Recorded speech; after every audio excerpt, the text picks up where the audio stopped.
Alright guys, सो हमारे साथ में आज हैं दर्शन साकले। ये पुणे से हैं and he is working in one of the big four companies in accounting.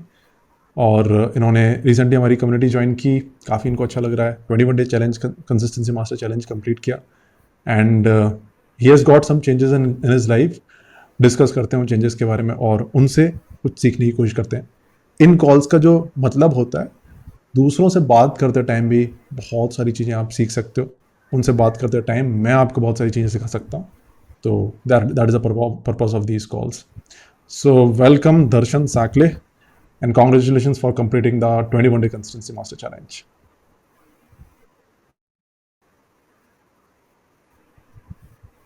Much sir. So first of all I will मैं तो यही बोलूँगा कि 21 day mass consistency master challenge is just a beginning. अगर आपने कंप्लीट कर लिया होगा, वेरी वेरी कॉन्ग्रेचुलेशंस। एंड उस प्रोसेस में वी आई फेल्ड, मतलब मैंने रियलाइज़ किया कि इसको अभी आगे ले जाना है, लाइफ टाइम के लिए गोल बनाना है इसका।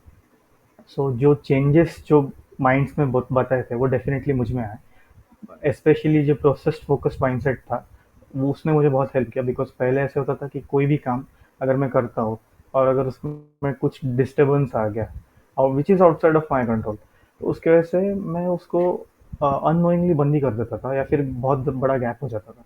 तो वो अभी नहीं हो रहा है। I can naturally come back to the task which I was doing. And उसमें एक इंटरेस्ट डेवलप हो गया। एंड ये जो कम्युनिटी का atmosphere of TTM, that is really awesome. Everyone is positive, everyone appreciates.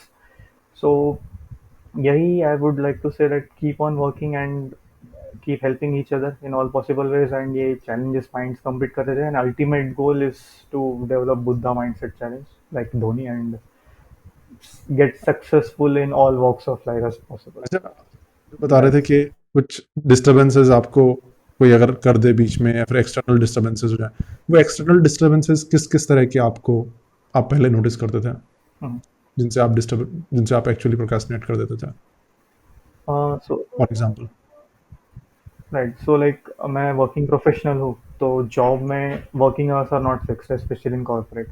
तो अगर मैंने डिसाइड किया रहता था पहले कि इस वीक में मुझे ये काम करना है, इतना टारगेट है, and maybe for example week day ले ले हम, तो उसमें इफ आई एम डिसाइडिंग और मेरा लॉग इन हो गया ऑफिस का, एंड हम्म। वो लॉग आउट का जो टाइम मैं डिसाइड करता था कि ठीक है इतने बजे तक मेरा ये काम हो जाएगा, I would be able to log out and I would be able to study और डू वॉट एवर मैंने डिसाइड किया था। तब वो नहीं होता था, तो उस टाइम पे फ्रस्ट्रेशन आता था।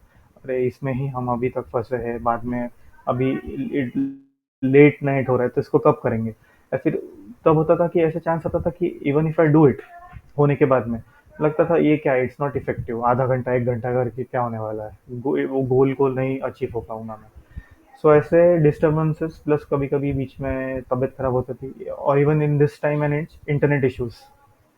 हम्म। इंटरनेट इश्यूज भी काफी बार फ्रस्ट्रेशन लाते हैं। लाइक इंटरनेट ही चला गया काफी देर के लिए, उसके वजह से कुछ लेक्चर देखना होगा या कुछ मॉक टेस्ट वगैरह देना होगा, तो वो नहीं हो पाता था, तो इससे फ्रस्ट्रेशन आता था, जो काफी हद तक, नॉट कम्प्लीटली गॉन, बट काफी हद तक I have control myself on that.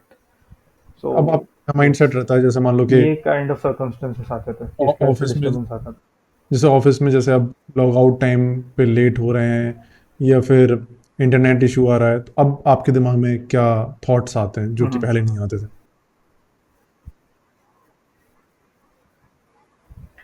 अभी थॉट्स ऐसे आते हैं कि ठीक है, अभी अगर प्रॉब्लम आ गया तो आ गया, I will get up early next day और उसको उस टाइम पे करने का ट्राई करूँगा। या फिर अगर वो भी नहीं हुआ तो मैं बीच में कर I find time in between.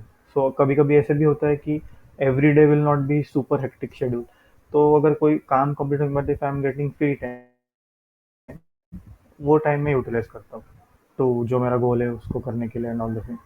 सो बीच में आधा घंटा एक घंटा मिल गया, या फिर अगर मैं डिसाइड किया कि 3-4 घंटे काम करना है इस पर्टिकुलर डे, तो लंच के बाद थोड़े देर, देन बीच में शाम के टाइम पे थोड़े देर I will find time and do something like that.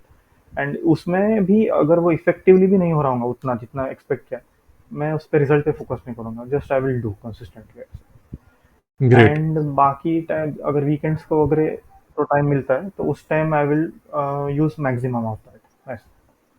अच्छा, that's great, that's So the perfect thinking, right thinking. जितने भी लोग इस वीडियो को देख रहे हैं, अगर आप ऑफिस में काम करते हो या फिर कोई ऐसी सिचुएशन में फंसते हो जहाँ दूसरों की वजह से आपका दिन खराब हो जाता है, जैसे उन्होंने बताया कि इंटरनेट इशू हो गया या फिर जॉब में आपको कोई ऐसा काम मिल गया जो कि खत्म होने का नाम नहीं ले रहा, या फिर जो जल्दी खत्म हो सकता है लेकिन फिर भी सीनियर्स की वजह से लेट हो रहा है, आप अपना काम नहीं कर पा रहे हो। यहाँ पर आपकी कंसिस्टेंसी इस बात पर डिपेंड करती है कि आप अपने आप को किस बात से जज कर रहे हो। अगर आप अपने आप को दूसरों की क्रिएट की हुई सिचुएशन से जज करने लग जाओ कि आप क्यों प्रोडक्टिव नहीं हो, अगर आपका इंटरनेट इशू है, इंटरनेट चला गया या फिर किसी ने आके डिस्टर्ब कर दिया है, घर में बुआ जी आकर बैठ गई और उसके बाद में आप इस बात से दुखी हो रहे हो कि आज तो पूरा दिन खराब हो गया या फिर आज तो 2 घंटे खराब हो गए, you are judging yourself on the wrong parameter. यहां पर आप अपने आप को जज करोगे, आप कभी कंसिस्टेंट नहीं हो पाओगे। आपको हमेशा अपने आप को जज करना है उन चीजों के लिए जो आपकी कंट्रोलेबल हैं, जैसे MS धोनी बोलते हैं। आपके लिए कंट्रोलेबल क्या था?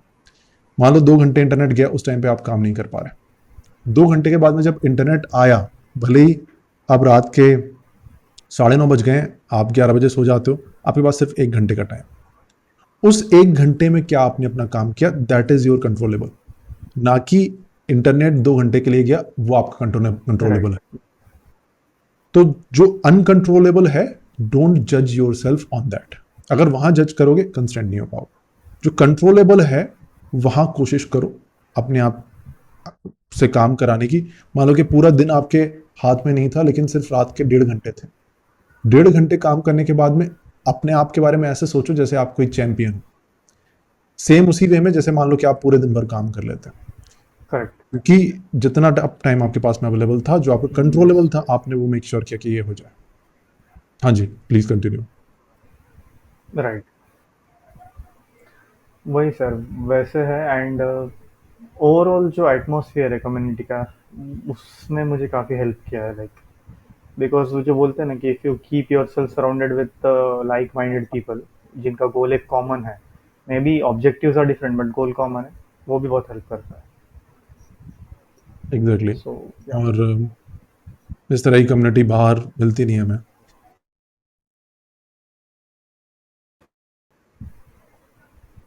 बारे में आई वाज सेइंग कि गोल कॉमन। हेलो।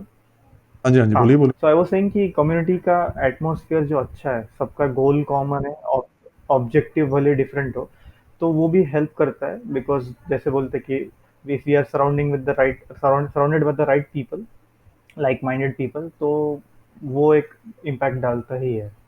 एंड जो अलग अलग चैलेंजेस हैं, जो वीकली कॉल्स होते हैं, इवन इफ कॉल्स हम डेली या जब भी होते अटेंड ना कर पाए, उसका रिकॉर्डिंग अवेलेबल है and all the things. So it's लगता है कि इट्स इन सेफ हैंड्स, सही डायरेक्शन में जा रहा है।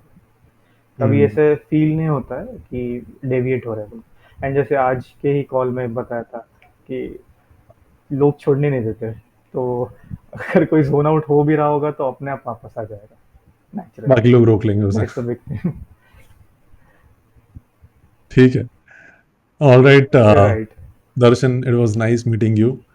I hope you keep on moving in this direction. जितने भी लोगों ने 21 चैलेंज कंप्लीट कर लिया, मैं एक बार और बोलूँगा, I am waiting for you in this call and I will see you in some other call. नीचे अगर आपने कुछ सीखा है इस वीडियो से, please type it in the comment box.